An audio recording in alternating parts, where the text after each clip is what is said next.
Hi, Pishvia. I'm just setting things up real quick.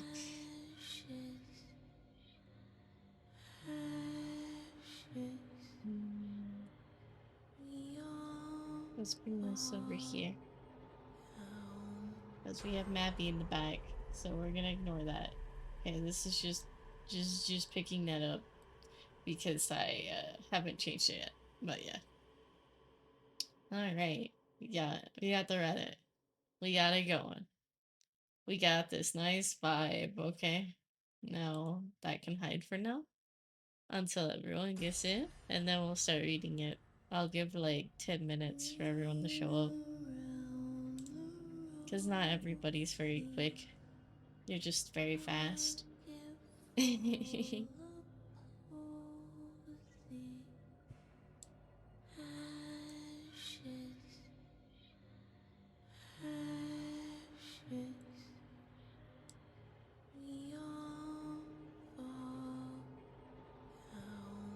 But how you been doing?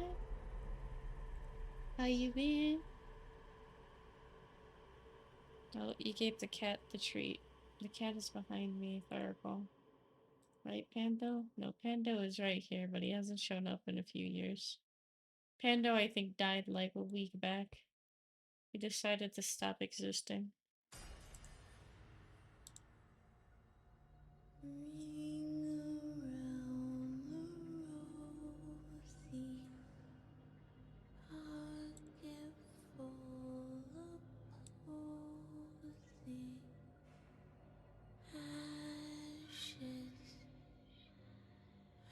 Pando. Pando, where have you gone? Water. Water. Water. Water. Yeah. Yeah. Yeah, water. My throat is like randomly itchy because my hair keeps rubbing against the sides of real life. I don't like that. I have it in a straight hair design today because I don't really care about cleaning it up. And hydrate. There's a lot of hydrates. Yeah, I'll get it next time. Don't you worry. I will hydrate. Okay, how many people we got?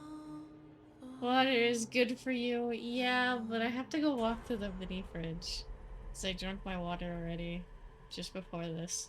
Ironically, because I was editing all of this and getting all this set up. So yeah, it was very hectic and a lot of hours, but it's okay. I got the Halloween setup vibe and did some of special effects and like ooh. Ooh, close enough, right? But there is a new app called Viewer Attack on this stream so that people can spend their channel points instead. I have down below. Like you can buy the items and then there should be like something over here, something over there that you click on. And then you can just do whatever with it once you use it. You just click on the screen anywhere, all over. But I'll go to the mini fridge real quick and grab the water. Make sure to watch chat for me. Let me make sure my cord isn't locked up around this freaking armrest. Okay. Oh, hi, hi. Yeah. I figured that this would add like some scary aspects as we read like some art scary stuff, but I'll be right back.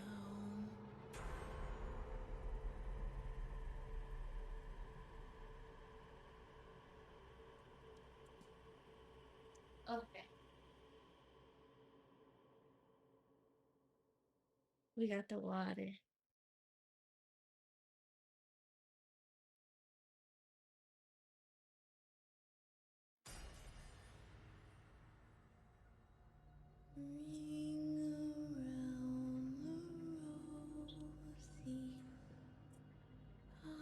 But I guess I have some plans, but I have to wait a little bit. I was planning to play a scary game, but I figured I would do that sometime in between the October, but not too late when my family comes down to visit. At least one of my family members. So, let me just, let me get this pulled up now. Because we should be able to read.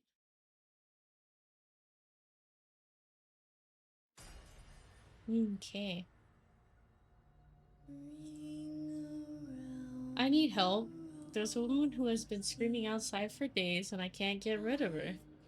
Okay, so not really sure how to ask for it or who to ask, but I need some advice. Like, yesterday. Please, please don't click off. I need your help. I need some serious help. No. The police can't do anything.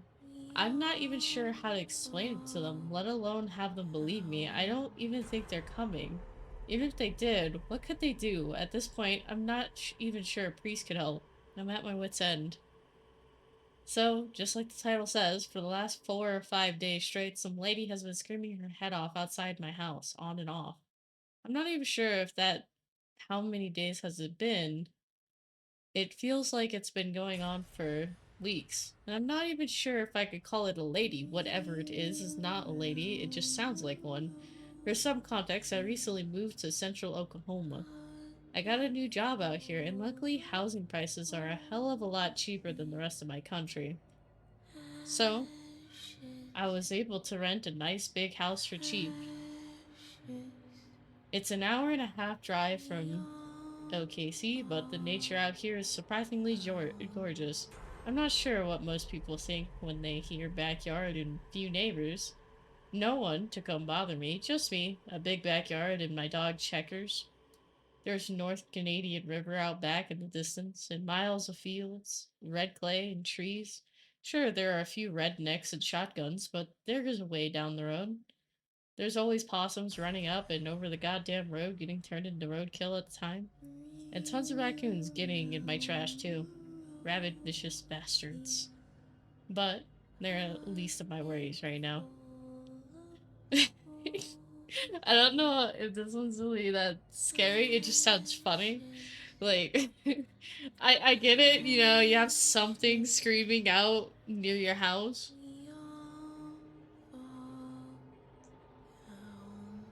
And for days, no less. Feels bad. Now, these are stories that people kind of write, so I figured that this is something we could just read. It gives me some time to relax, and I'm not getting jump scared constantly by like gaming aspects, at least. So it gives us something to do, and I get to read out to people. Easier that way. And also it gives me time to just read whatever everyone's saying. Something vengeful haunts the shores of Loch Killy, Part 1. 6 of us went up into those hills. They never found any trace of us. The things we said, the things we did, all of it unthinkable before the storm. But I can't stay silent any longer. Despite my vow, I have returned to civilization to share everything that happened at Loch Canal. Once you have read my story, please don't think too harshly of me. That place, it does something to people, something wicked. The drive up there seemed to take forever. Long, lonely roads skirted by endless thickets of heather and thistle. Eventually, we pulled into a car park below a cluster of daunting Scottish hills. One of the hills was much larger than the others, a monarch looming over its quarters. 2 other cars were already present in the car park, and a group of 4 people were standing around a pile of da da da da da. What do you think is the pile of what? It's like the pile of what?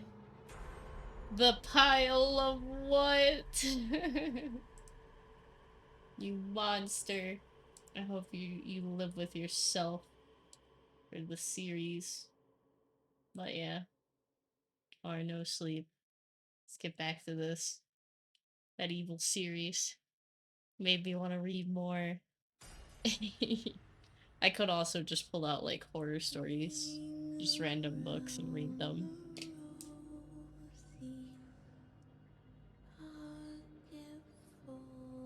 But water.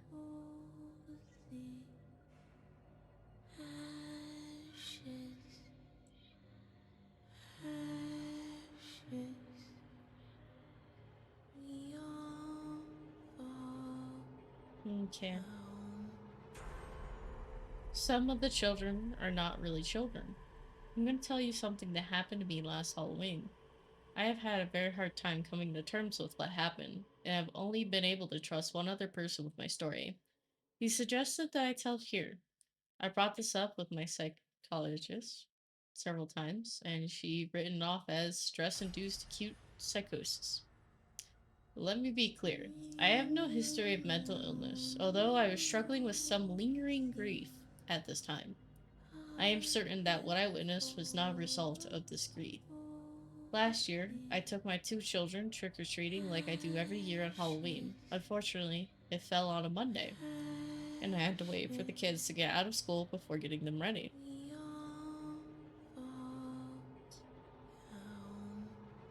I'm ready to go to bed. The day started off dreary, and the misty showers continued until late afternoon, which was absolutely ideal. And when 3:30 came, the kids were excited to get their costumes on and head out. They looked adorable, and their joyous anticipation was contagious. I was absolutely reeling with vicarious excitement. Halloween was always my favorite, and it was pure bliss to hang out with the kids on a spooky, drizzly night. The first 30 minutes or so went as expected, the kids darting from house to house, stopping to show me the variety of candy they have collected. It was good. It was normal. Eventually, we ended up at a small house about 2 blocks down from our own. I had seen this particular house, hey critical, many times during my walks, but nothing about it stood out to me. It was plain, modest looking yellow house with virtually no lawn decorations or vegetation, other than a small lawn and a single maple tree.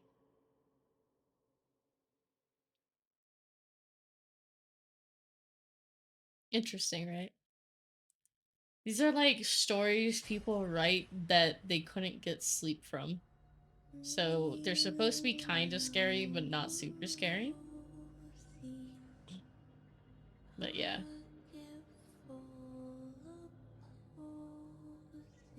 I put some milk out for a stray. The thing that came to eat it was no cat.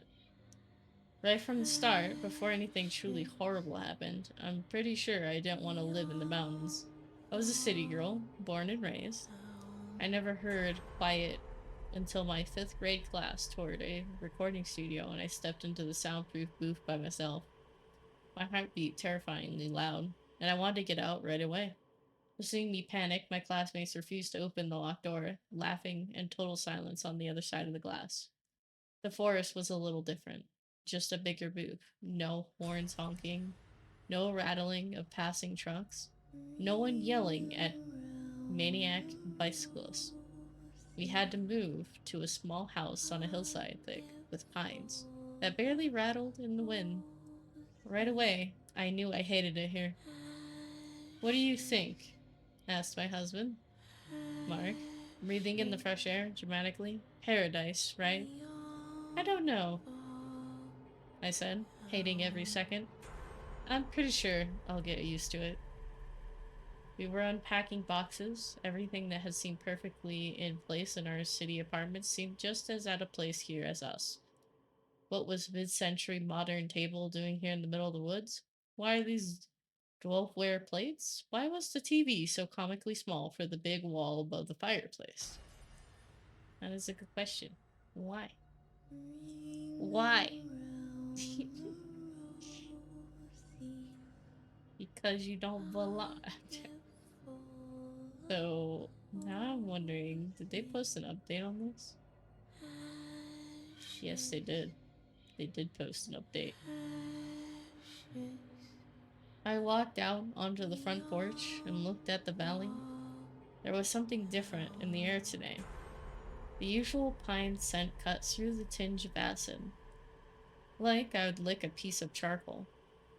Looking through the trees, I spotted a thin column of smoke rising from one of the nearby hills. I felt a pit in my stomach. I spent the last night, rolling in bed, dreaming of a forest fire tightening around us like a noose. It would be impossible to navigate our little one-lane dirt driveway in any kind of smoke. Fire meant death, an inevitable end that included plenty of shaking and terror, knowing that what was coming. Mark, I said, over here. He joined me on the porch, a cup of coffee in hand. Probably just something doing a burn, he said. The realtor said they do that here, remember? Burn trash, debris, fallen trees. We'll probably be having it too soon. Pretty sure that smoke's coming from Bess Green's house, or realtor said she was kind of a crazy cat lady. And to leave her alone, or else we could have some serious problems. I watched the black smoke rise for a moment and bit my lip. Do you think we could call someone? The sheriff? The fire department? He shook his head. I'm sure it's fine. We don't want to get Miss Green in trouble if she's burning illegally. And besides, the police here would probably just think we're city people, like a city couple out of our league here in the woods, jumping at everything, he said. We don't want to get a reputation already. I blushed. The day before, while Mike had been at work, I had had the windows open and animal noise, some kind of screech, that had cut through the silence, chilling me to the bone. I had to call the police before I stopped to think about it. The receptionist had been kind but unhelpful. There are bears that far up in the mountain, darling, she had said in a motherly voice. Big cats, too. Didn't you know that when you bought the place? I hadn't. What do most people do about bears? Buy a gun, she said. A big one. Your realtor really should have told you that. I was too embarrassed to mention that I hadn't ever met a realtor or even looked at the property before Mark signed the papers. According to him and to our realtor, this was once in a lifetime opportunity. The house had come on the market unexpectedly when Mark's uncle passed away. His cousins had intended to list it, but because we were already looking to move in, Mark jumped on it. He had been tired of our life in the city. It was no place to raise hypothetical kids we one day intend to have, and he hated his job, which had been a necessity to make rent. This will be a fresh start for us, he'd said. Take this adventure with me. Trust me. I was equally miserable at my job, or maybe even so, even more so. My mental health had been abysmal. I'd barely been making it through the days functional, so what did I know about what we should be doing? What did I have to lose? So I said yes. And now, here we were, just 2 months later, in a home that didn't feel like home, surrounded by pines and bears, and all of our belongings stuffed into moving boxes of bubble wrap. You still look worried, Mark said, giving me a kiss. Are you worried? I won't call the police again, I said firmly. Have a good day at work. Mark saluted and grabbed his lunch before heading out the door. Mark had already found work at a small accounting firm in town. Our costs were low enough here that I didn't even need to work. But ever since the move 2 days ago, I had found myself searching job listings. Maybe just to get away from the quiet. Time passed by. Well, time passed differently when Mark was away, and before I knew it, it was nearly lunch. I rinsed some bell peppers and began to cut them for a salad when I heard it. A soft clacking sound. It was so light, you might have mistaken it for rain. Clack, clack, clack. It was too unsteady, too irregular to be water. Clack, clack. I followed the sound to the side door that led to the back porch. There was a little black kitten there, its front two paws white, as if it were wearing gloves. It looked up at me with big yellow eyes and meowed, sadly. I jumped at the noise, cutting my finger with the knife I had forgotten I was holding. For a moment, it sat there, looking curious at the blood dripping from my finger and spotting the porch. Then, as if on delayed reaction, I cried out, and the kitty bolted. I stood still, hoping it would return. I had felt good to have a little companion, if only for a moment. I stuck my finger in my mouth and put the knife down. The kitten had seemed lost. Surely it wasn't safe out here if there were bears roaming around. Singing some old Tom Petty song to ward away the silence, I got our smallest bowl, filled it with milk, and put it outside on the porch. I stared at it for a moment. Oddly, I had the impulse to add a drop or two of my blood to the bowl, but that couldn't be right. The kitten wouldn't want that, would it? I couldn't think of any else to do, so I walked back inside to finish the salad. I realized I was singing at full volume now like a crazy person, so I switched to humming, but that felt somehow worse. I shut up, but the quiet was starting to get to me again, so I clicked on the TV. The cable company hadn't been by yet to set us up. But apparently Mark's uncle had an antenna that could at least pick up the local news channel. I let the news play as I went back to making my salad, and our hearts go out to Beth Green, whose home was found burning this morning. My eyes snapped up to the TV, my heart dropping. By the time first responders realized the situation made it up to the mountain, her house had nearly completely burned, and Miss Green herself is missing. The search for her continues. I ran to the window where I had seen the smoke. I could distantly see a couple flashing lights of a fire engine, and the smoke had dwindled down to a thin mist. Shit, I said. I should have made the call. I looked back out the window at the little bowl of milk. Crazy cat lady, Mark had called her, so now I knew where the kitten came from. He's been so sure when he said it would be fine. I marveled at how confident he'd been. Despite being totally wrong, I never felt that sure of myself once in my life, even when I was 100% sure of something. I remembered other stupid arguments over the years. Mark telling me that Bart Simpson's mother was named Midge, or that the first Thor movie came out before Iron Man. In every case, I'd known, but I just shrugged my shoulders and said he was probably right. Later, we'd look it up on Google and laugh about it, but it didn't change anything.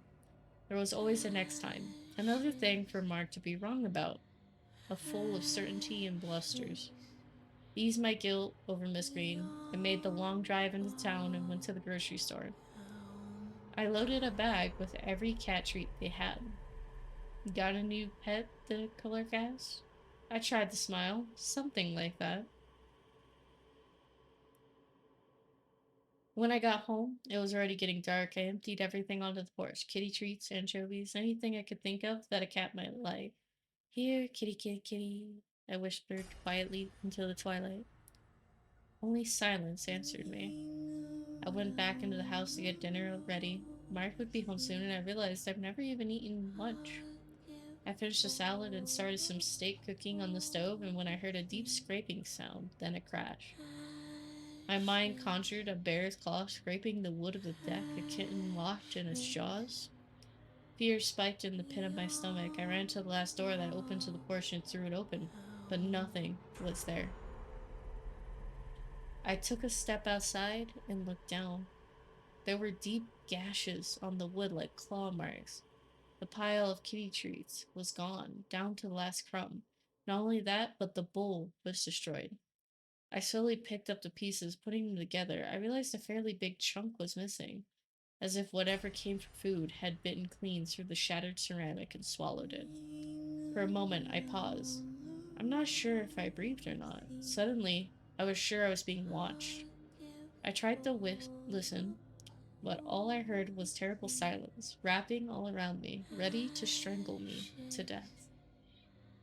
I dropped the pieces, realizing that it was myself I should be afraid for. I ran back inside the house, slamming the door behind me, bolting it shut. My breath was coming fast, and I had to work to fill my lungs. Then I realized I was filling my lungs with smoke. The fire alarm started blaring. The shit. Ah, the steak shit. I ran back to the stove and turned the burner off. I tried to fan away the smoke, but at that moment, Mark walked in. Whoa, what's going on? He cried, running to the kitchen. I burned steak. I tried to say it lightly, but he gave me a scrutinizing look.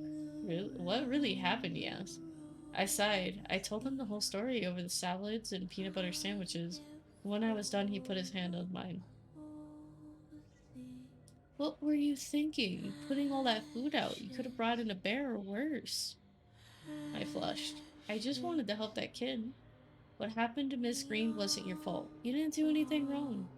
I didn't do anything. I corrected him. I could have. It isn't up to you to save the world, he sighed. I hate leaving you here alone all day. You have to promise me that you're going to keep yourself safe. I'm sure I wasn't in any danger, I said. He didn't look convinced. There's one way to be sure. We could always check the cameras. Spoofy, yeah. We had first moved in. Mark has said that his uncles had set up a security system and that he'd gotten the passwords for it so we could use it.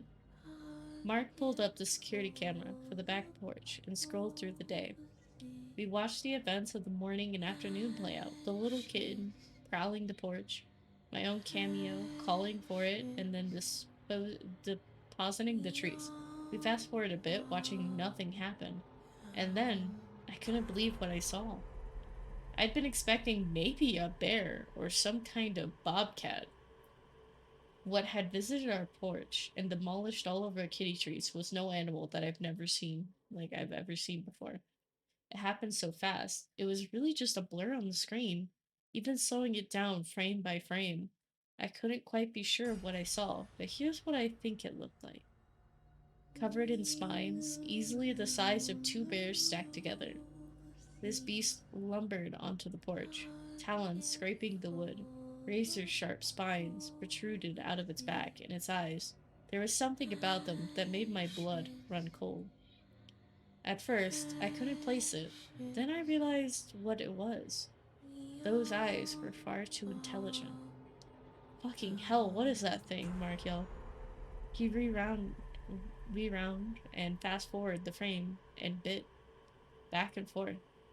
The thing moved with incredible speed, almost impossibly to so given its size. Must be some kind of glitch with the camera, he said after a few seconds. I'll return it tomorrow, get a new one. I reached past him to move the video forward a bit more because I knew what was coming next, and I didn't know how close it had been. Just a second, a split second before I opened the porch doors. Its ears twitched, and it leapt from the porch. For a moment, it waited in the background, watching as I examined the broken bowl. Then slowly, without a sound, it disappeared into the woods. It must have been a bear, said Mark.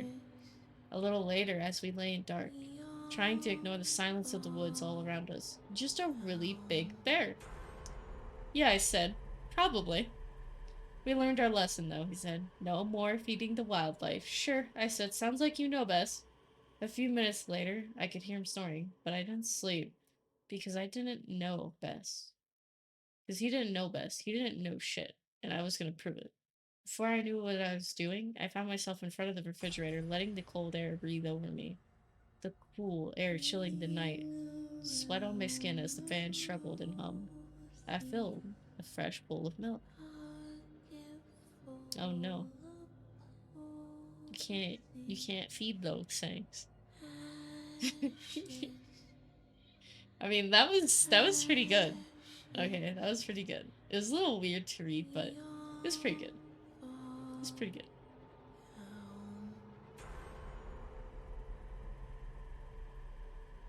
But yeah, that was pretty good.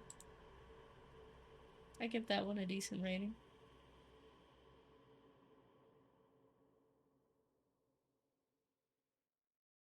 I mean, technically, I could try reading this one fully, but I don't know how I feel about this one. It's just involving children and stuff, but we could read it. Finish reading it at least.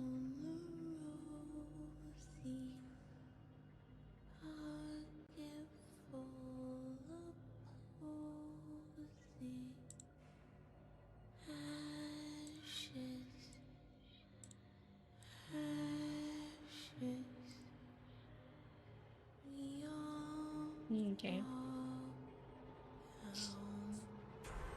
So we left on the maple tree one, or around here. There was no porch light, and there didn't seem to be any lights on in the house. So I told the kids we should move on to the next in case the owners were away or didn't want to be bothered. But you know how kids are. It was Halloween and they were wired for extortion. This house may have had candy, and that was an opportunity they couldn't pass up. I figured it couldn't hurt, but something in my mind told me to walk up to the front door with them instead of hanging back near the sidewalk. We knocked modestly on the door and waited a few moments. As the door creaked open, a small elderly woman peeked into the opening and gave a light, tired looking smile. I half expected a terrifying, devious witch, but I was pleasantly surprised to see that she was quite normal. She was probably just not that into Halloween. She placed a couple pieces of candy into the kid's bag and nodded in response to their thanks. I smiled politely, thanking her, and then turned to leave when she beckoned me with a curl of her finger. Yes, ma'am, I replied, and leaned to hear her. You have beautiful children, and I know you celebrate in innocent fun. Oh God, she's going to tell me about about the unholy pagan cultist blasphemy that this is Halloween, I thought. Some of the children out tonight are not really children. I don't know how long I stood in this woman's doorway with what had to have been the most impolite look on my face. Agitated me a bit because I'd be collecting candy too if it was socially acceptable. Yeah, Loomis. You'll be able to see if you pay attention. Something will be off. The portions of the limb, the sound of the voice. Some of them aren't children. Ma'am, I'm only telling you because one of them is following you, she said, clearly trying to be delicate, but there was haste in her voice. My heart sank. Surely she was likely declining a bit, cognitively, but her words shot through my veins and left behind an icy suspicion. I felt nauseous and I had enough of the encounter, so I simply walked away. She's crazy, I muttered to myself. Mommy, you shouldn't curse, my daughter sang, skipping towards the next house. I chose to shake off what the woman had said and continue enjoying the night with my kids. We continued this way, house to house, until I could hear their little feet had grown tired. They started dragging behind me a bit, and I decided to head back towards our house. It was a bit darker than when we started out. The temperature dropped quite a bit. Now, we had just moved to this neighborhood about 6 months before, and I really prioritized the kids getting the opportunity to make friends. There were a few instances throughout the night that both of them saw other kids from their class and said hello. They even walked with them to a few houses before going their separate ways. I made polite conversation with their parents and smiled and waved to the kids' friends, but I didn't explicitly remember any names or faces. So when a boy that looked to be about my son's age called out to him for a couple houses down, I wasn't sure whether we had encountered this kid earlier in the night or not. Aiden, he waved excitedly to my son like a second grader do. He looked quite a bit like my son, but lankier, with longer, darker hair. My son waved back shyly, as he always does, and the boy came running awkwardly over to us. Hi, Aiden. I like your Fortnite costume. Aiden looked uncomfortable, but he always kind of did when he confronted with unexpected social situations. He thanked the kid and turned to walk in the direction of our house. Are you in Aiden's class? I asked, trying to sound pleasant even though I was dead tired. Oh no, I just see him at recess, he responded excitedly. In hindsight, he was gleefully giggling. It was a little excessive. Okay, well, we're heading home. Are your parents nearby? I asked with genuine concern, since I didn't see many families around anymore. He started nervously. I don't see my dad now, but he must be waiting back down that block towards my home. He pointed in the direction we were going. I'll walk with you until we get there, he declared instead of asked. So we continued walking, the kids chattering among themselves, well, more so my daughter asking Aiden's recess friend a plethora of questions, and him answering with short answers and frequent giggles that began to sound more and more forced. Aiden looked as uncomfortable as ever, and I realized just how tired my feet were, just how dark it had gotten. The drizzle had stopped, but a mist lingered in the air, making the air heavier. Mommy, what did that lady say to you at the yellow house? My daughter asked. Nothing, baby. She was just complaining about the teenagers. Mommy, yes, baby. I was exhausted. My daughter lowered her voice to a whisper. I've never seen him at recess. I don't think has either. He didn't even know the name of our school, and we've been walking for a very long time. When will we be home? Honey, I checked my phone. How was this the first time I checked my phone? 11:54. What the fuck? Mom, I'm scared. I want to go home. My heart began to race, and my legs turned to jelly. Guys, when did it get so late? I looked at the little boy standing in front of us.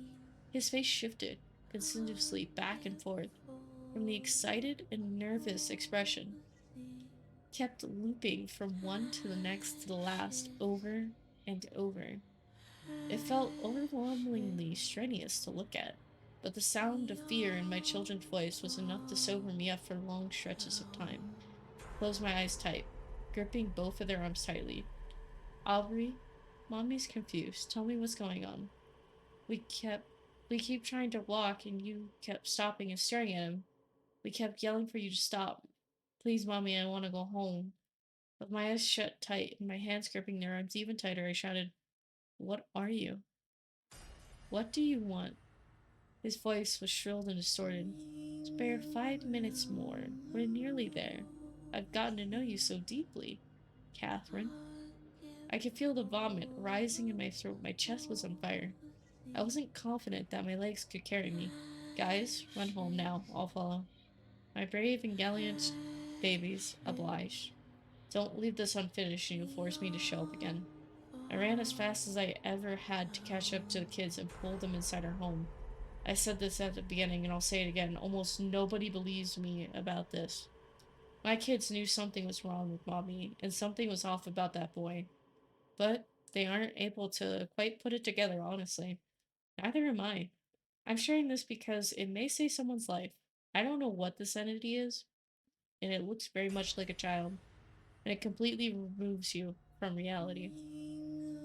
If you encounter a child you don't know on Halloween this year, look for signs that something is off. The limbs, the voice, the demeanor. If anything feels wrong, do not engage. Something was left unfinished that night, and I believe it's coming back for me. Ooh, that one was nice. That one actually ended nice. I was like, it's got a Halloween vibe, but it's mostly going out with a kid.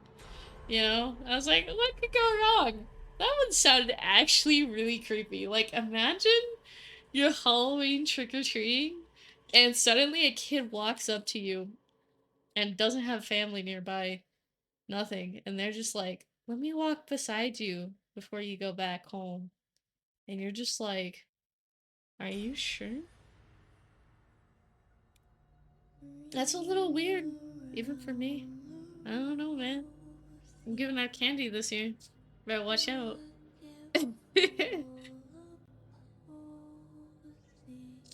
Okay. She's a 10, but she's covered in spiders. I'm not exactly catch. Mid 30s, only mildly successful, living in an overpriced and under-maintained apartment, driving a rusted out shitmobile that any sane person would have traded in years ago. Don't get me wrong, I can take a good game. Growing up in my father's carpet store, I learned how to convince a customer to purchase an inferior product.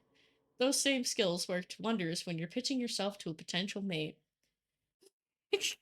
I don't know why this one's so funny at the start. I get the humor, I get the humor. I'm struggling to hold on to my paycheck every month? Nah, I'm exciting free spirit who believes in living life by the seat of my pants. Am I thinking of moving back in with my mom and dad before I'm homeless? No way. I have a strong connection to a family and want to help my aging parents through their elderly years. You get the idea. It shouldn't surprise you that I use a healthy amount of salesmanship on my online dating profiles. Would it be more. Hmm. Would it be more appropriate to call it lying? I don't know. Dad ever heard any complaints about the discount rugs he sold at the luxury prices? I mean, I have yet to have any exes that want to be dead by the time we grew apart. Naturally, when I saw Maddie's profile on Down to Friend, I immediately began projecting and assumed she must have been a sales professional like myself. 10 out of 10. She looked like a model to the point that I was looking for stock photograph watermarks on the picture. Long, glossy hair, tall and elegant, with absolutely angelic features. The pure white dresses she wore in every shot immediately brought to mind the cliche joke about falling from heaven. Her bio was great. She came across as smart, funny, with unique interests and compelling personality traits. Forget salesmanship. She was just a liar. She had to be. Someone as amazing as that didn't belong in the same digital space, breathing the same digital air as someone as shop worn as me.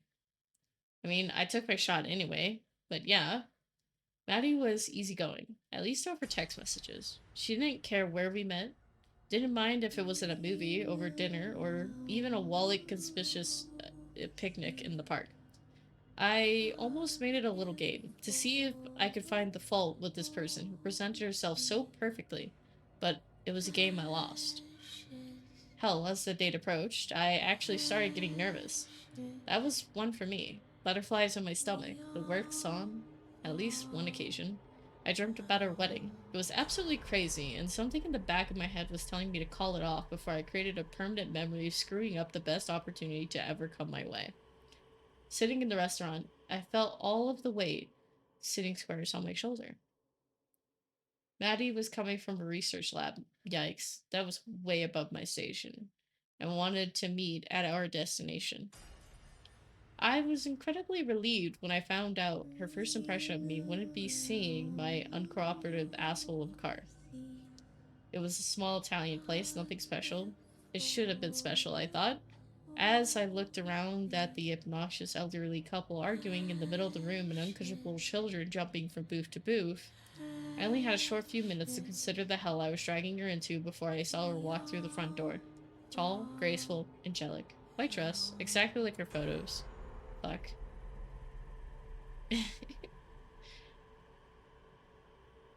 Hi, Jay. Yeah.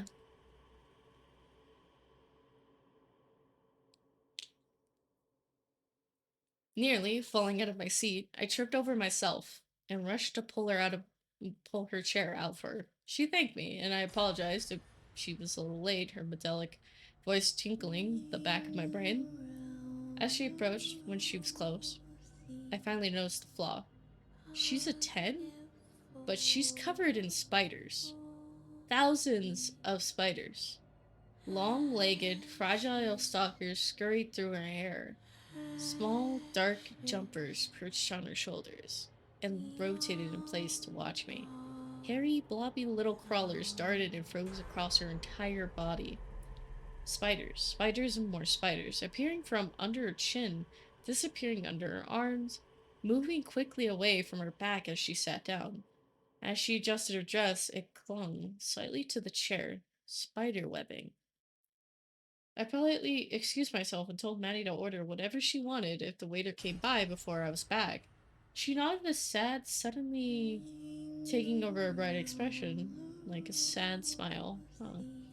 I immediately recognized that she had heard this before and no one had come back. Going strictly by the unnatural dread rising up from my chest and making my head swim with a primal fear of creepy crawlies, I could understand why. In the men's room, I took out my phone and brought up her profile again, zoomed in more and more. Every picture, I could see the spiders, but only when I looked closely. She hadn't even been trying to hide it. She wasn't a liar, even about this. I looked at the bathroom window a few times. I could easily fit through it. Still, something inside kept preventing me from actually making the move to leave. We all have our problems. Our spiders. Most of us just wear them on the inside, right? Convinced that at the end of the day, I could just ignore her phone calls and texts if things turned out to be too weird. I washed up, mopped the sweat off my face, and went back to the table. You're back, she said. Her mood brightened again. I nodded. She picked up a menu, opened it up. Spiders already started to weave fine filaments between the gap. So, you work in the lab, I stated. I intended for it to be a question, but it wasn't. Maddie looked to the side and tilted her head and half nodded. I was at the lab, she corrected. For, I hesitated. The spiders, she finished for me. Look, she said quickly, holding out a single delicate finger. A small, colorful spider with a spiny, crab like shell walked out to her fingertip. It stopped to proudly pose on the nail. This is one of my favorite kinds. It's a spiny orb weaver. It looks like a little crab. Not wanting to be rude, I leaned in for a closer look. It's not a bad thing, Maddie added. If you leave a spider alone, it will leave you alone. Lots of people keep them as pets. Or even just let them live in window seals, like for pest control. Plus, nobody really bothers you when you're covered in them, and if they do, they get bitten, and it doesn't happen again. I mean, I opened my own menu and tried to look like I still had an appetite. Yeah, sure, if you think about it, I guess you're kind of like a Disney princess with spiders. Maddie gasped approvingly and took my hand in hers. That's what I always told myself when I was little, she cooed. Our eyes met, and they met hard. I couldn't look away, even as I felt tiny arachnid legs starting to bind our hands together with little feeble threads. So, I put any misgivings aside. As I said, we all have our own spiders. I could look past hers. She could look past mine. For the rest of the night, we ate, drank, talked, and laughed. It didn't take long for things to feel comfortable. After a while, it was like we'd been friends for years. I learned all about her life, and I found myself opening up about things I actually hadn't told anyone in a very long time.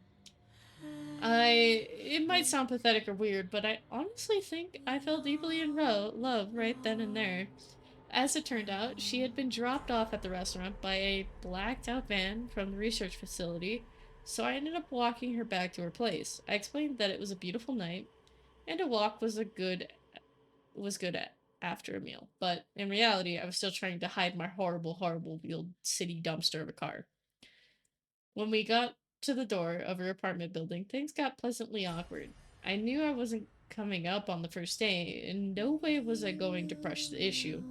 We exchanged pleasantries. She said she had her first date, no, good date in years, and we kissed. It was a nice kiss, after which I brushed a daddy long legs from my cheek, and then she happily waved goodbye as a million silken strands left her off her feet and up towards a lofty balcony. I spent the next few days thinking about exclusively about Maddie, how great she was, and how we'd be together. I imagined a future where whatever strange problem she had was cured, and we lived a normal spider-free existence into our old age. It took almost a week before I realized she wasn't returning my calls. She wasn't answering my texts. That's when I noticed I had been looking at things the wrong way all along. She's covered in spiders, but she's a 10. Yeah.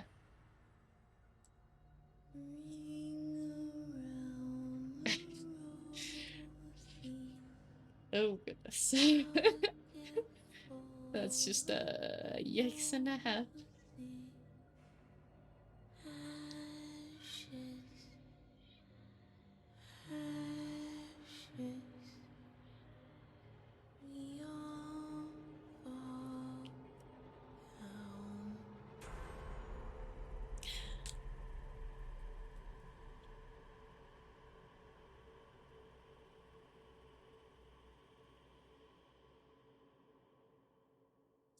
Okay. Singing the mommy song. Alfie, is that you? I heard my mother's sleepy voice ask from the other side of the covers. Yeah, them sharp nails, yeah.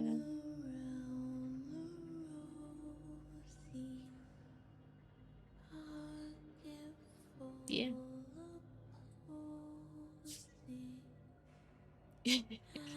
Anyways, I heard my mother's sleepy voice ask from the other side of the covers, shaking. Okay. I managed to squeak out a yes, and she gently pulled back the duvet to see my frightened face. I was immediately comforted by her manicured hand lightly stroking my cheek as she gazed down at me with a tired smile. Another bad dream, was it? Yes, I squeaked again. Come on, Alf. She pulled me onto her lap and held me close. We've been over this, remember? I nodded. I know, it's just so scary. It's all right, baby. She stroked my face again and gave me a kiss on my forehead before carrying me back to my bedroom. After tucking me into bed, she knelt down in front of me and said, Now, what do we do when we're scared? Still wishing I was back in the safety of my parents' bed, I replied, Sing My Mommy Loves Me? That's right. And how does that one go again? I love my mommy and my mommy loves me. My mommy loves me. My mommy loves me. I love my mommy and my mommy loves me. I'm as safe as I can be, I sang, beginning to forget how afraid I'd been just a moment ago. Very good, my mother responded. Now sleep tight, my baby. And I did. At the time, we still lived with my maternal grandparents. We moved house after I'd just turned 6 to a bigger house with more space. My nightmares weren't so bad after that, if I had any. My dear sweet mother passed 5 years ago now, and I haven't thought of my Mommy Loves Me song in forever. That was until last week when I moved into my grandparents' home temporarily. My sister Aubrey has owned and lived in the house for over a decade now, but she's away for a while, and since I work from home, it made sense for me to house sit. I'd like to add that I was the only one of my siblings to have these frequent horrifying nightmares despite living in the same house and sharing my room with my other sister Lindsay. For a few months, I have no idea what the cause was or is. I've been here for about 5 days, and when I was taking an evening shower after dark and turned around to see a hideous woman like thing leaning over the bathtub and around the shower curtain trying to touch me, I blinked and it was gone. But I know what I saw. It was bony, and its skin was like white chalk, but grayer. Its eyes were empty. I still can't figure out if there was dried blood and some veins around the edge, as if it had giant eyeballs that had been removed, or if they just lacked gaping holes from the start. I can remember it both ways, and its hair was black and straggly, sort of like Momo thing, but a lot more messy, thin, and greasy. I couldn't believe what I just seen, but I tried to continue like normal. The day after the creepy shower was free of any strange hallucination, and my fear was starting to evaporate. I mean, how silly is it for a 45-year-old man to be frightened of what? Ghosts? Poltergeists? Spirits? Monsters? It's all just ridiculous, made up nonsense. That was what I kept telling myself until that night. I'd forgotten about the specifics of the nightmare I had as a kid, but this was all of them in one. That weird humanoid thing I've seen in the shower was there on all fours with knees and facing backwards, along with the creatures I've dreamt of all those years ago. A giant hairy beast that appeared to be doused in some black liquid and had razor sharp teeth the size of my arm. And a tall, slender being with just a giant, eerie hole on his face and a body covered in terrifying eyes. Behind them all was the hideous man who appeared to melt and unmelt over and over, and attempted to imitate my mother's voice, but it just came out as both a melting version of it and an additional deep, unnerving one. I woke up nearly bawling my eyes out and made my way to the bathroom before I peed then and there. I did my business, then splashed my face with some cold water, muttering it was just a dream over and over again. Still, believing none of it was real, except when I looked up into the mirror, there was something behind me. Something tall, with a circle in its face and eyes all over its body. I blinked and it was gone. It took me a little while to calm myself down, but eventually, I dragged my mentally and physically exhausted self back to bed, keeping in mind I had to wake up at 6 a.m. I was also meeting my daughter for lunch at 12 p.m. and didn't want to be tired for that. Reminding myself it was just a nightmare and none of it was real.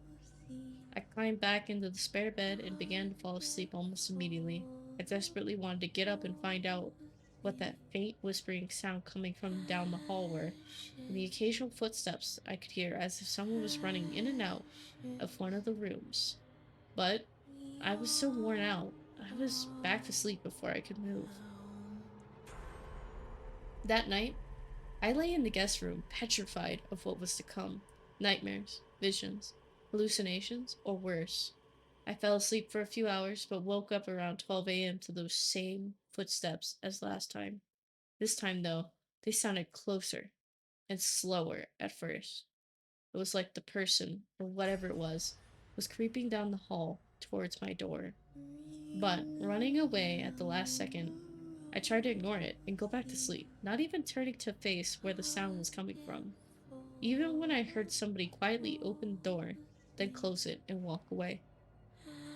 I could have sworn I heard a sort of dripping sound when something opened that door, but I didn't hear any other sound that night. Still, I dared move muscle till morning.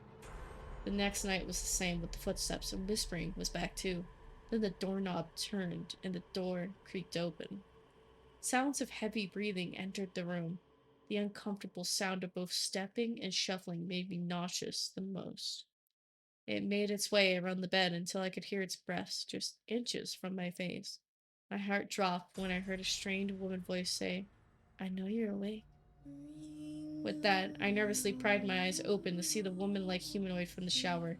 Strangely, this time it had big, round, unblinking eyes instead of the haunting abyss where eyes should be. It just stood there looking at me almost longingly as tears rolled down my cheek. This time I blinked in and said, and it stayed. What do you want from me? I managed to squeak. It felt like an eternity. The thing staring in my eyes, unmoving, then it spoke again. Sing the mommy song. Yikes. Yikes. That's a big yikes for me, fam. Oh,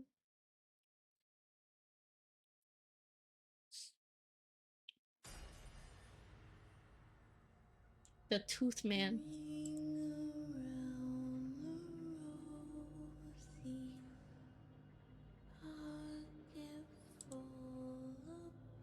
Waiting for the Tooth Man to load. Because we want the full Tooth Man story. The Tooth Man. They pulled him from the lake, and they say his skin was as blue as ice on the lake. They checked his pulse and found him stone cold dead. They loaded him into a wagon and took him into town, the body bouncing like a stone as it rode. Whenever it was that bumping stopped, none of them knew, but when they arrived in town, they found the back of the wagon empty. He had our full attention as the tale found its crescendo. They had lost a body somewhere, and when they told the sheriff, he made them go back the way they had come and look for it. No matter how much they looked or how far they went, they couldn't find the frozen body, and wouldn't until morning. The sound of a chimp crunching against John's teeth sounded very loud in the space, but we all pushed it out of our minds as we listened. The sounds of screams would wake the town as Judge Weller awoke to find the frozen body of his latest victim beside him in his bed. When the police arrived, he gladly confessed to his crimes. Gabriel gasped when the final blow fell, but we shushed him as we listened. He thought of nothing else for the length of his stay in the county jail, likely thought of nothing else right up until the rope and ended his life, but the stiff, frozen body of Taylor Williams that had found its way, warmth, into his bed. We all sat back sighing contentedly as we clapped softly. That's a good one, Craig, I said, nodding appreciative as the others congratulated him. It was Halloween, and as it was Craig's turn to host the Halloween sleepover, he had been allowed to tell the first story, and one of many, I was sure, would be shared that night. Craig, Gabriel, John, and I had been friends since kindergarten. Our town isn't very large, maybe 25,000 people tops, and when we realized we only lived a few streets away from each other, it was a done deal that we'd be friends for life. We spent our days riding bikes or playing video games or just enjoying each other's company, and we didn't see an end to those days anytime soon. As we got older, however, Craig and I developed what you might call a bit of a rivalry. Whether it was video games, Pokemon cards, bike races, or whatever we did, the two of us had to be the best in our friend group. We would do anything for each other, but it was accepted that our competitions often put us at odds. I was often the one to come out on top in these contests, and as such, Craig had begun to take them kind of seriously. Any opportunity to be the winner was a chance he took, and so when he looked at me to follow his story with something better, I was ready and waiting. Well, this is what my dad told me about, and it gave me chills. They say there's a guy who walks around Carter May Park after dark. He wears a hooded sweatshirt, and no one has seen his face and lived to describe it. He told me that everyone called the guy Mr. Toothman. He was a local legend of sorts. Lots of people had seen him, but no one had ever gotten close enough to talk to him or see his face. Craig pretended to yawn, but the others were enthralled. Gabriel was laying on his stomach, and his eyes were getting bigger as he balanced on his hand. And John was nodding, his head as he sat with his mouth a little open. I could see the Jolly Rancher he had been about to crack cradle in his cheek as it threatened to slip out, but he seemed to not realize he was about to lose some of his hard-won candy to the carpet. Well, my dad and his friend decided that they wanted to be the first to see what this elusive Mr. Toothman looked like. So, they went to the park after dark and camped out near a spot he was said to stop at. Someone at the school had told him that Mr. Toothman would stop and feed the bird just after sunset by the little fountain. As they had in a bush and waited for sunset, they all told stories of what he might look like. I'll take some water while we ate.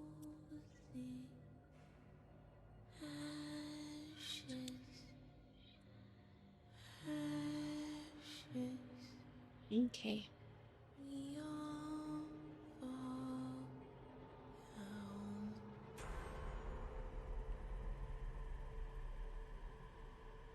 Okay.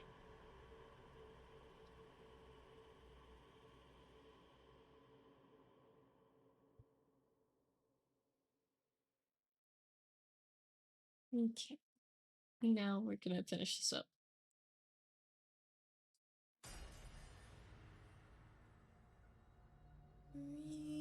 I bet he looks like a bat with long, pointy teeth and drool coming out of his mouth, said Dad's friend Randy. Craig tried to roll his eyes, but he was clearly as interested as the rest of my friends. None of them had heard the story before. None of them had any idea of a legendary creature that stalked the park. They had never heard of it because I had never told it, and it was something I had been saving for tonight. I bet he looks like an alligator, and his face barely fits beneath the hood, said Teddy.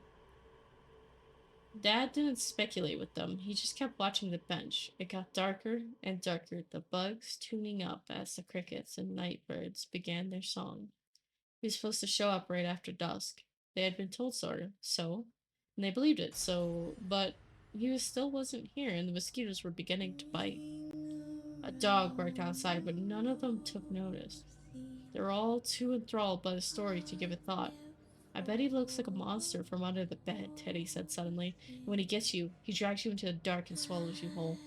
I bet, said a cold, deep voice, that he gobbles up naughty children who are out past their bedtime. They turned, and there he was. His hood was down, but Dad said he couldn't see his face in the gloom. All three went tearing off as fast as they could, the tooth man right behind him. They ran for home as fast as they were able, and his running steps right behind them. Dad said he was making a weird sucking noise, like he was trying to stop from drooling at the sight of such tasty flesh. They ran and ran, but when they got to Teddy's house, which was closer, they discovered that he wasn't with them. Gabriel gasped, but it was pretty expected. They told his parents that the tooth man had gotten him, but they never really believed them. The police were called, and the boys told them that the tooth man had gotten Teddy. They didn't believe him either. The park was searched, but nothing was found. Teddy remains missing to this day, and you can still see the tooth man walking the park. Sometimes, they say, he still sits on the bench feeding the night birds, waiting for his next victim to come wandering by. As I finished, the others clapped softly, telling me that it had been a really great story. But all but Craig, of course. Yeah, it was okay. Kind of unbelievable despite your best efforts, though. Oh, it's real, I shot back as I grabbed some candy from my nearby bag. My dad said he was there, and his friend Teddy was never seen again, and his other friend Randy moved away a few months later. His parents were afraid he might go missing too, and they sold their house and got out of town. Craig made a disbelieving noise. Oh, come on, like anyone would buy that. You made it all up. Just a minute. I glowered at him. My candy's still half unrolled. Are you calling my dad a liar? Because he wouldn't lie to me about something like that. All right, then, Craig said, grinning. Prove it. I looked at him skeptically. How? Let's all go to Carter May Park right now. It's right down the road from here, like 10-minute walk, and it's already 9 o'clock, so this tooth man should be there. We can see him and get home before my mom wakes up and comes to check on us. I started to decline, but why should we go? Why shouldn't we go? Never mind that we were like 4 or 12 years old who were talking about going out well after dark. Never mind that we're children who were talking about going out to find a creature that snatched children. It was Halloween and tonight anything was possible. Why couldn't we go to the park and catch a glimpse of a real life monster? Tonight was the night for saving monsters, wasn't it? All right, Craig, let's go have a look then. He started to look a little skeptical, but then I crossed my arms and delivered the final blow. Come on. You aren't chicken, are you? That sealed it, and about 5 minutes later, we were slipping out of his garage and making our way down the sidewalk. The streets were empty. The kids inside, asleep or counting their candies, and we had the world to ourselves, it seemed. The odd car rolled by to break that illusion now and then, but our company on the walk was the scuttle of trash or the flap of a bat in the slight wind.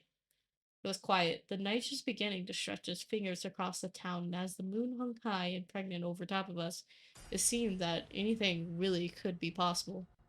The park was lit by intermittent light poles, and the islands of light were welcome retrievers in the murky blackness. We could see the hay sculptures that the town had erected in the park, remnants of its Halloween event earlier that week, and they seemed monstrous in the quiet night. The playground was still covered in thick, fake spiderwebs that the town had put there, and it all seemed very spooky to four kids out past curfew. We heard the fountain before we came upon it. It was sitting in the intersection of three light poles, and they cast an eerie light across the everlapping surface of the water. Coins gleamed with the belly of that fountain, and we had all glimpsed them greedily from time to time. As we got closer, we stopped at the sight of someone sitting on the edge of the fountain. He was hunched over, his chin against the back of his hand, and we crouched down as we tried to hide from him. My heart beat a little faster as my eyes bore into him. Was this the tooth man my father had told us about? No way, Gabriel breathed, slouching behind a shrub as we stared at the man on the edge of the fountain. I guess you weren't making it up. I told you my dad wasn't a liar, I said. We stood there watching for a few moments. The fountain only noise could be heard before Christ said, well, let's see what he looks like then. I blinked, what? Go see what he looks like. If he's a monster, then we'll be the first ones to see his face. John and Gabriel nodded, liking the sound of this. Yeah, Giant chimed in too. Otherwise, how do we know it's not just a home sky or something? You ever seen a homeless guy around here? Shot back, but Craig wouldn't be discouraged. Go over there and get a look, or I refuse to believe it's him. I tried to reason with them, but in the end they wouldn't be swayed, so I started out from the shrub we had crouched behind as slowly and quietly as I could. There was no way to sneak up on him. Walkway is a straight shot to the fountain, and a figure was sitting on the rim of the said fountain. He was going to see me no matter how I approached, so I figured I would just move straight towards him. If it was the tube man, I would have plenty of chances to see him and run. If it wasn't, then they would let me know, and I could feel silly about creeping up on someone in the middle of the night. The closer I got, however, the more my hackles went up. The guy wasn't moving, wasn't even breathing, and the closer I got, the more tension rose. I began to expect him to spring up and grab me, to leap up and run at me, and as 20 feet became 10 feet, I could hear my teeth chattering. He just sat there, just leaning against his hand. I wonder if he was trying to lure me in. I could see his hoodie now, the dark fabric covering his face, and I just knew that beneath it, there'd be rows of teeth or slobbering mouth or bug eyes, or hello? Are you okay? I asked, reaching out to touch his arm. I expected to be grabbed. I expected to be devoured. I did not expect him to fall backwards into the fountain with a loud splash. As straw rose around his unmoving form, I began to understand. As my friends ran up asking what had happened, I realized that it had been a scarecrow the whole time. In fact, I could see a second one sitting on the other side of the fountain. My friends laughed as they saw it too. We all felt silly about being scared of a dumb old scarecrow. Craig was laughing, the tension gone, and I remember thinking how nice it was to see him just enjoying being my friend again. No wavering, no challenge, just playing like we used to. When I saw something over shoulder, however, I felt some of the mirth run out of me. Sitting on the bench across from the fountain, about 10 feet from our little group, was another figure sitting on a park bench. There was a bag in its hand, popcorn or seeds, and appeared to be feeding the birds. It wasn't moving. It didn't even appear to be breathing, and it was too dressed in a black hoodie and ratty jeans. The shadowy figure was facing towards us, and the depths were dark enough that I couldn't make out anything within. Craig seemed to grasp that I was looking past him, and when he turned around, I heard him chuckle, "Man, these things are everywhere. They probably won't mind if we push them over, right? They're just hay, and they're probably just going to throw them out." I wanted to stop him as he walks towards it, but John and Gabriel were already going to shove the other scarecrow as it sat on the other side of the fountain. They thought I had done it on purpose. Thought I had realized it wasn't as real as it came up, and they wanted some Halloween mischief too. The tension was gone. It was all fun and games again. I was the only one to see Craig as he approached the bench. "They look so real," I heard him half whisper. I could almost believe it was. The thing reached up and grabbed him just as the other scarecrow went into the fountain, and his screams of panic were lost amidst the splash. The hand holding the bag let it drop to the ground, and as Craig tried to pull away, it slowly rise towards the hood. My other friends hadn't noticed yet. They were still too busy with the scarecrow they had pushed into the fountain. As much as I wanted to move, my feet were frozen to the sidewalk. Craig was begging for help, screaming for his mother, and as the hood came down, I joined my scream of terror to his. They had named him aptly. His head was bald and pink, like the blobfish we had made fun of in science class the year before. His nose was thick and squashy, and his eyes were like little pits in his oddly shaped face. His mouth took up the majority of that face. It was horrible. Enough to make up for the rest. His teeth were like sewing needles, a double row of sharp, steely gray fangs, and when he opened his jaws, it looked like he could swallow Crick whole.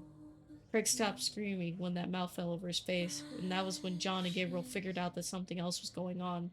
We ran like frightened rabbits, our minds commanding us to get as far away from danger as we could. I'm ashamed to say that we left Craig there. There was nothing we could do for him anyway. Craig's mom answered the door after 5 minutes of pounding and screaming. She came fully awake when we started telling her what happened. The cops came and hurried when she called them, and we took them to the spot where he had been attacked. There was no sign of Craig or the man, but there was enough blood to prove that something had happened there. It stained the pavement and bench, and the city would spend days afterwards trying to get it off. We were all taken to the station so we could give our statement, and when I told them that my dad had told me the story about the tube man, they brought him in too. Dad was still in his pajamas, pale and scared and unsure of what was going on, and he hugged me when he saw me. He and my mom had been in the lobby of the police station for a while, and they had told him very little about what had happened. They were worried that I had been hurt or even killed, seeing me sent leaf washing through him. What relief was smothered when I told him that we had seen the tooth man. What? The tooth man, I reiterated. That the one from your story. The one who took Teddy, remember? Dad looked confused. That's impossible, kiddo. No, I said. We saw him. He had a black hoodie that covered his face and he was on the bench beside the fountain. Craig thought he was a scarecrow. He went to push him over and that's when it got him. It's the tooth man. You told me about him, you said. It was a story, buddy, he said, looking at the police as if begging them to believe him. I made it up. I never had a friend go missing. I just made up a scary story to tell you. There's no such thing as the tooth man. The police let us go not long after, but I think about that Halloween a lot, especially around this time of year. Turns out that Craig had been right along. My dad had been a liar. My dad had made up a story I told my friends, and if I hadn't told it, then we never would have been in the park that night. No one knows who or what took Craig, but like Randy from his story, his family moved away not long after. Other people have reported seeing a man in a hooded figure in the park at night, but the police had never been able to substantiate it. The park mostly stays empty now, and the people who use it are the kind who don't like to be disturbed. It's not a park you take your kids to anymore, and the town built a shiny new park not long after that incident. So if you see a man walking at night in a black hooded sweatshirt, steer clear of him. You'll never know what you might find yourself staring into the toothy maw of the tooth man. Nice.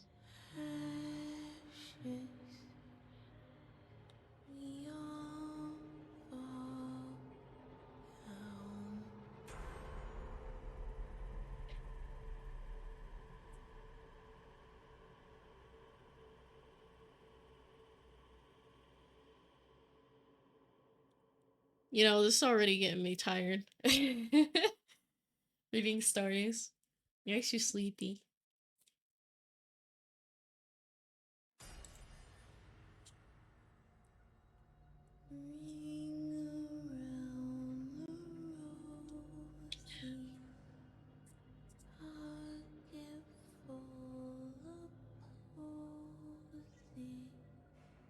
But yeah, there's a lot of stories in r slash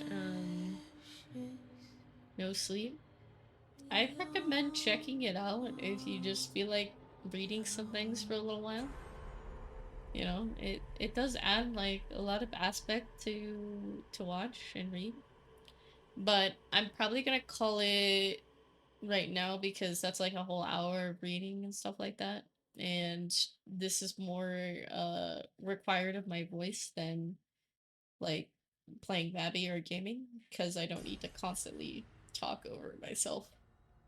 While reading stories can be like paragraphs. I mean, absolute paragraphs in the story. But I hope everyone had fun just listening to these random things. Um I don't think I'm gonna really read out unless there is people here. Let me check. It's not a lot of people here today, but I could try doing like a little raid. Let's raid Fox. Fox Res.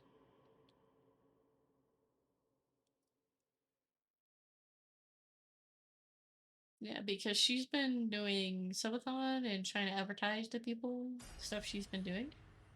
So we'll send it that way, I think. Let me make sure that she's still streaming. Yeah, she's still streaming. But yeah. You can raid now if you want to join into Fox Res. Fox Res Run.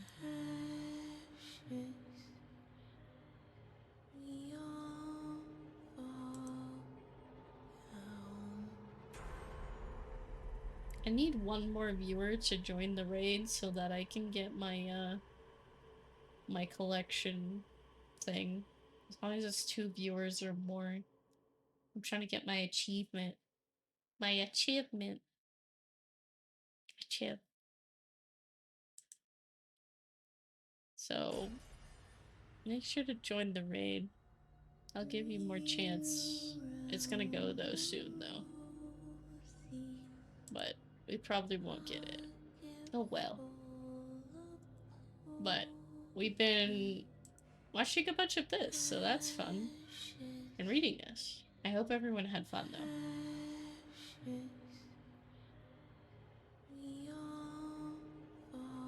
I figured that this adds like a nice little horror thing to it, but alright. I'm gonna send you guys to raid. You have a good day. Bye bye.